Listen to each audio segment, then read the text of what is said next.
Marcelina Almeida é historiadora, doutora em História pela UFMG. É professora na graduação e na pós-graduação da Escola de Design da Universidade do Estado de Minas Gerais e professora na Faculdade Estácio de Sá de Belo Horizonte. No programa de pós-graduação da UENG, desenvolve um projeto de visitas ao Cemitério do Bonfim, junto com a professora Patrícia Pinheiro. O objetivo desse trabalho é ministrar aulas específicas no espaço cemiterial e desenvolver nos participantes a educação patrimonial. Durante a visita, todos têm acesso à história do cemitério e da cidade, através da exploração guiada de seu acervo artístico. No Religário de hoje, Marcelina Almeida fala sobre seu projeto de pesquisa, parte integrante dos cursos de extensão da Universidade Estadual de Minas Gerais. Seja bem-vinda, Marcelina. Quer sugerir um tema, fazer um comentário ou dar alguma sugestão? Você pode fazer isso pelas redes sociais. Pelo Twitter, você pode seguir @Flávio Senra. E pelo Facebook, você pode curtir a página Religare Conhecimento Religião. Mas você pode também ter notícias do programa na página tvhorizonte.com.br/Religare.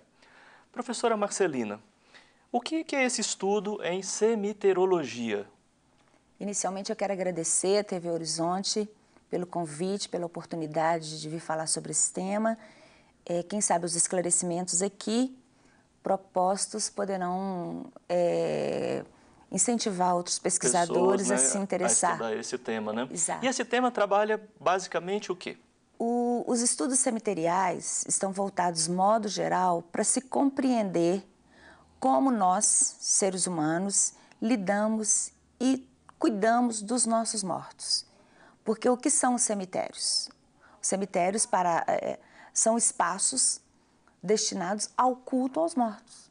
E esses espaços, eles sofrem variações, transformações, modificações que estão ligados à cultura humana, à trajetória do ser humano no planeta, na Terra. Os cemitérios, o que eles falam, né, dos vivos?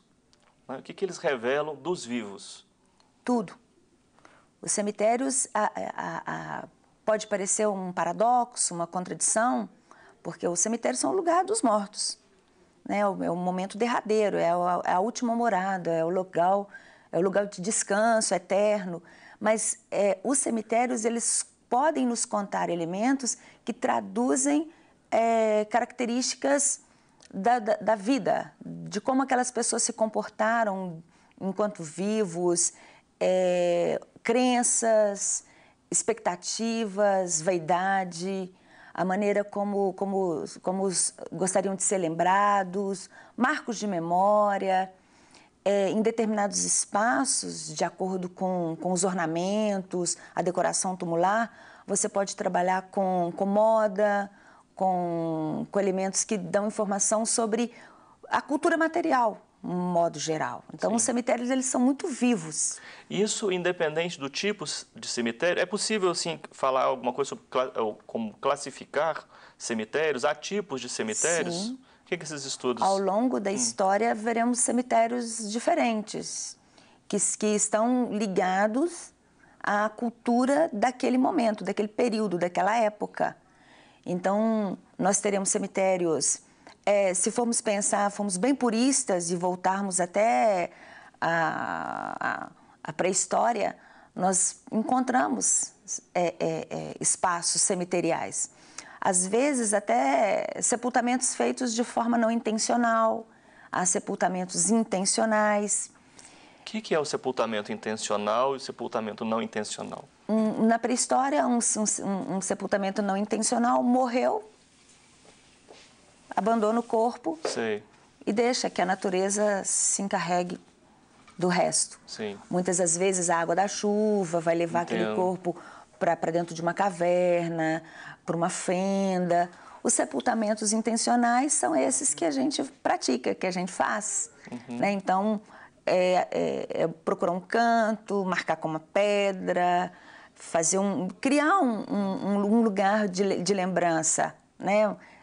Você tem a intenção de marcar aquele espaço, colocar aquele corpo e de alguma maneira cuidar dele. Entendo, né? entendo. Mas o cemitério, você falava que o cemitério revela como é que a pessoa viveu, o que que ela, né, que é a marca da pessoa, do morto. Isso é cultural. Sim. Então, mas ele também revela o modo como a sociedade se organiza, entende a morte, representa a morte. Sim. A questão da própria organização social, isso tudo aparece também nos cemitérios? Claro, claro que aparece. Uma forma até bem didática de exemplificarmos, de deixarmos claro como que essas questões podem revelar, são reveladoras dos traços culturais de uma sociedade. Vamos pensar nos cemitérios no período colonial. Vamos pensar aqui em Minas Gerais. Sempre fica mais claro quando a gente puxa a questão para a nossa realidade. Então, no período colonial, numa cidade histórica, numa cidade colonial, né, do século XVIII, onde nós encontraríamos os nossos mortos? Qual era o lugar reservado para esses mortos? Normalmente, era no espaço sagrado das igrejas, ou dentro, nas campas, né, internas, ou na lateral. Ali era o lugar dos mortos. Esse tipo de sepultamento é um sepultamento que é específico de uma época. Faz parte do imaginário religioso, cultural, que traz os mortos para perto.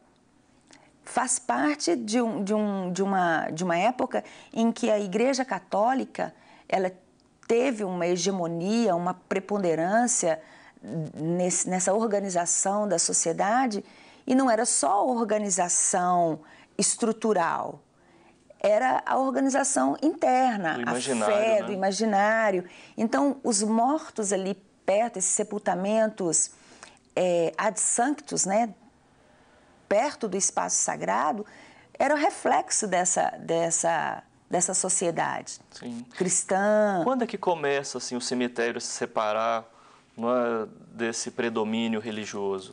Na verdade, essa separação já, em outros momentos, já ocorreu na história. Né? Se pensarmos nas civilizações antigas, Grécia, Roma, o Egito, né? Que eu estava seguindo a sua linha aqui no Brasil, em Minas.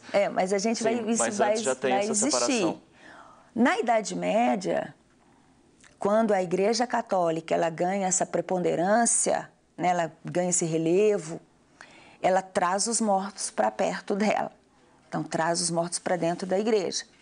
Era até uma forma de manter os fiéis perto. Sim.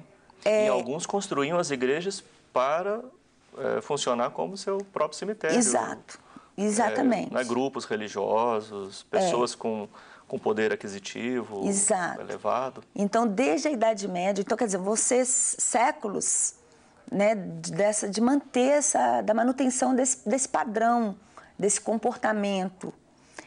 Esse comportamento começa a ser questionado, esse tratamento aos mortos começa a ser questionado no século XVIII, no Iluminismo. Então, é o pensamento racional, é a racionalização da sociedade que começa a questionar a validade dessa convivência e a validade dessa preponderância da igreja de ser responsável por todos os aspectos da vida de uma pessoa, até na morte. Sim. Então, esse questionamento começa no século XVIII, Europa, avança século XIX afora. Aqui no Brasil, Minas Gerais, esse comportamento ele vai ser rompido tardiamente.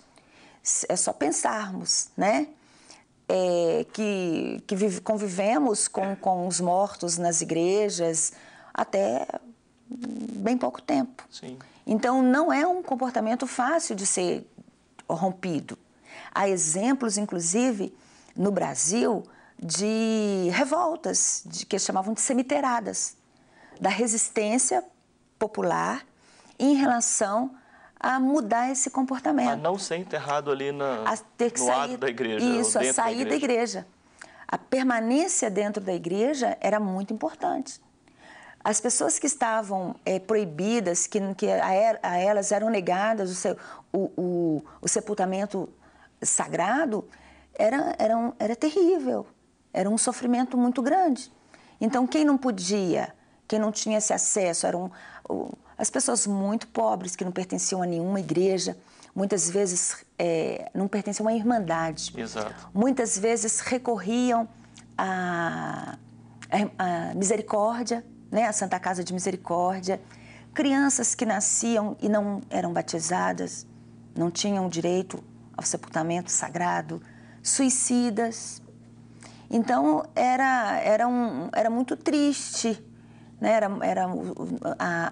Não poder ter direito a esse sepultamento era uma exclusão. Era uma exclusão.